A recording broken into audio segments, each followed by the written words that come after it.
afternoon, ladies and gentlemen. Welcome to another new edition of Today's Youth. And today you will be meeting here live at the studio by Nada Fekry. She's a tour guide, she's a writer, and she's a CEO of her own startup working on artificial intelligence. She will be telling us more about her experience in life, in tour guiding, in tourism.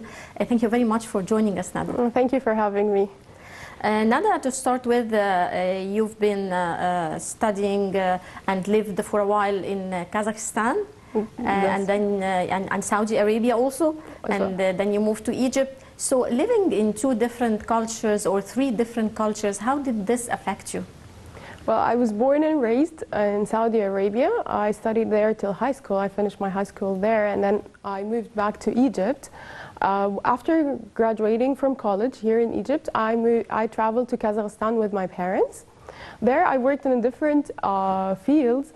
The thing about the cultures is Saudi Arabia is at my time, I was only with my family. I didn't have interaction with the outer world that much, except my school, if I'm going like a gathering with my friends or relatives.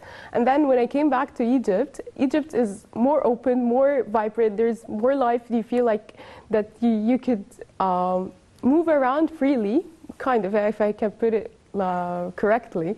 And then when I moved to Kazakhstan, it was a huge difference because the first thing, the temperature. Egypt is considered hot, and Saudi Arabia, the warm weather. In Kazakhstan, it was minus 45 and 48 when I traveled, and I was like shocked with the temperature, and then I was shocked by how the culture, because I didn't know that they have lots of connections with the Arabs. Lots of their places there are named with an Arabic name. So it was interesting to get to know them and get to know where they come from, how they started. Their capital city was actually my age. So it was exactly my age, and I was surprised how they reached and became one of the biggest petroleum countries. Right. Tell me more about your experience in writing, writing scenarios, writing stories. You have a passion for writing. Exactly. So tell me about this experience. I started writing when I was in the sophomore year in college. I wrote for an English magazine here in Egypt. I love doing interviews, follow-ups, and then I loved creating poems. Creating stories that is a bit fictional, but it has a twist that it relates to the life or how we're living the daily life for every day, what we do. And then I created a story that was published, and I got very positive feedback from lots of my friends, along with known people that is involved in my family. Right, and then I also have your own startup working on developing an application or a platform working on artificial intelligence like ChatGPT and others. Tell me the role of this platform or this application. How will it work, and what is your goal developing this new application? My platform, we were creating this platform to help the developers, to help the artists, to help the writers, not replace, because there is a misunderstanding that AI is going to rule the world and replace all jobs, and we will be the helpers of the robotic part. But that's not true, actually. What is that we empower people using the AI. Sometimes you feel like you're blocked, like a writer block. You need some drafts, you need some ideas. You have a lot of mixed up ideas that you need to write it down, and someone tells you, oh, you can write that and you can write that. It helps us in our daily life, and it also helps us at work life. So imagine having like a genie that grants you wishes, that you can write them, that I need this and this and that, and can you help me with this and that? And then it helps you, it creates a draft that could put you on the right track to do so. Along with designs, along with drawings. Sometimes you draw like a painting, water painting, and you want to see it literal to life. So what you do is you put it on the application, and you can create a different variation for it, and you can see your work coming to life. AI is not going to rule the world. It's not going to replace people, but it's going to replace people who are not using AI. It's here to, what we're trying to do is empower people with it, empower artists, empower students that can help you with your research instead of going there and there and there and there. It's important to interact with the normal life, but it's also important that we get the chance to explore more. We have the research, we can do the research more through AI. Right. Well, Nada, as you just said that this new application and other similar applications will not replace human beings. I mean, it will not create an unemployment problem, in your opinion. I mean, but it did affect unemployment in some places around the world. I mean, we've seen that happening during the past several years, that computers and applications are taking places of human beings and creating unemployment problems in some parts of the world. That's true. I wouldn't disagree with the whole statement. What I will say is that artificial intelligence or technology was built by humans. If humans stop feeding technology and the AI, it's not going to grow. It's not like a human. It doesn't evolve. It needs a human figure to evolve. So this is why it's not going to take control, because you are in control. What we do is the mindset. The problem is the mindset. So if you put your mind that it's going to replace you, then it's going to replace you. The thing is, it's something that needs a human figure all the time. So if you stop feeding it, it's not going to grow and it's not going to replace. But how you're going to use it and fine-tune it to your needs, this is the part that is important.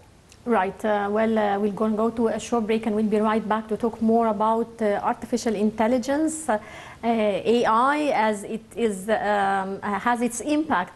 Of course, around the world, people fears that it will create unemployment problems in some parts of the world, in some jobs.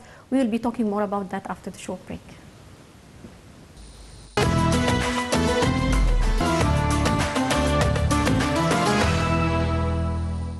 Yes, Nada Fekry, she is a tour guide, she is a writer, and as I said at the beginning, she also has her own startup. Talking about AI or artificial intelligence, Nada, tell me more about the success of artificial intelligence here in Egypt, and how do you see the pros and cons of artificial intelligence? Well, in Egypt it was a bit of a struggle at first, because everyone was scared. Oh, it's something new, it's going to replace, oh my God, what I'm going to do, is this going to affect me as an individual? And then the companies were really scared. At the moment, there is a awareness campaigns a lot about the AI, how it could help you scale with your business. Instead of, if you have like a funding problem or a money problem to your company and you cannot hire 3, you can hire 1 AI agent that can help you and help your team scale. Whether in coding, whether in writing, you can have expert pots. And these all are parts that could create scalability to your company. And this could help you to increase your productivity, it could help you save time, and it could provide extra time for you to save, to develop your team and yourself as well. Right, and also you have a very unique experience as a tour guide. Tell me more about this experience and how did it add to you on the personal level? Being a tour guide actually got me the chance to meet different cultures and different people, different mindsets, and it made you see the world in a different eye, how you could change, how you could see the world around you, how people are seeing you. Your culture, our culture actually is very, very, very rich. And lots of people envy us for the Egyptian culture, ancient Egyptian culture. So for us having the part and the privilege to present our culture, this part is very, it could be, you could say it's a dream, that we are honored and we have the right to talk about our culture here in Egypt. Right, we also have some photos for you here, I think related also to being a tour guide and tourism and so on. Would you like to comment on those? Yes, this actually was for our AI campaign for my startup, and it was one of the successful events that we attended here in Egypt. Okay. It was very well organized, and it was very interesting how people, lots of people has the same passion and interested in technology, and how they understand the real reason for technology. And this one? This was me in Kazakhstan. At that time, I think I was near Nur Sultan. It was a mosque there, and I was there on a tour with my mom at that time. This is the traditional clothes for the statue that I'm inside. This is the traditional clothes for Kazakhstan, male Kazakhstan figures. It's kind of presented as a gift for the people that you like. So it's a traditional clothes. This was a presentation for my CEO, for my startup as well, about my company, the AI company.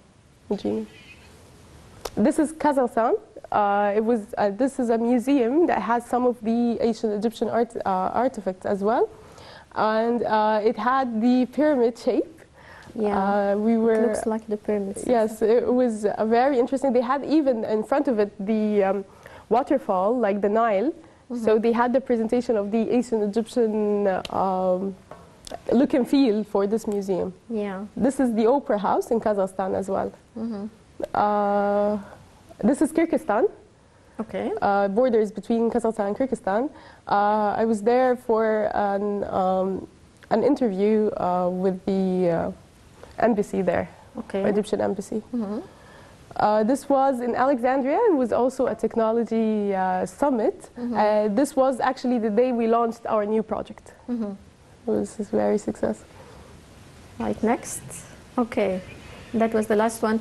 You also told me that you have a passion for traveling. Tell me, which countries did you visit, and which are the most interesting to you?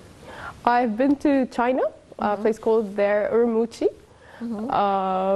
It was an exquisite experience in China, but it wasn't easy because of the culture and different dialects that they speak there. I've been as well to Kazakhstan. For me, it's my favorite. Saudi Arabia I consider it as second home because I was born there.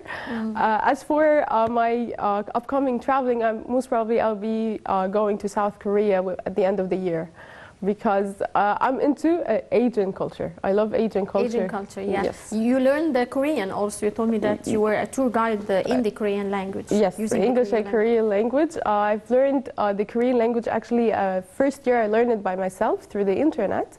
And then I joined the Korean Culture Center here in Egypt. I love how they present their culture. I love how they are interested in us learning their culture, and they facilitate all kind of opportunities for students and fresh grads to learn the language and work with it. How did this new language, Korean, help you in your career? Well, as a tour guide, it helped me gaining more job opportunities as a tour guide, and friends as well. I was able to work as a translator for a part of my time as a Korean English, Korean English, Arabic. Arabic, okay. Yes, Korean English, Arabic. We have lots of investors. And vice versa. Exactly. Yes, we have lots of investors here in Egypt that are Koreans. So I was able to help them. I will be a facilitator, a language facilitator with the people visiting us. Right now, we're going to go to a short break, and we'll be right back to talk more about your passion for writing and creating scenarios. Okay. Thank you.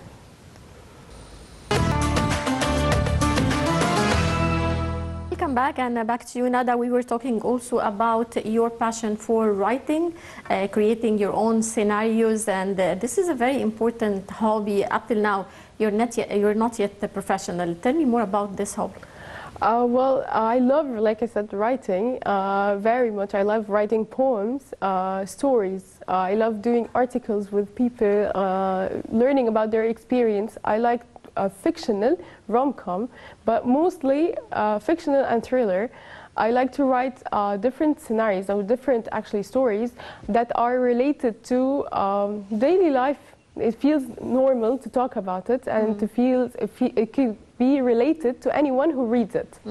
So this is what I'm working on, that I could go professional with it and I could see some of my work live one day, hopefully. Right. Nada, what's a message that you would like to deliver to the youth from your place here?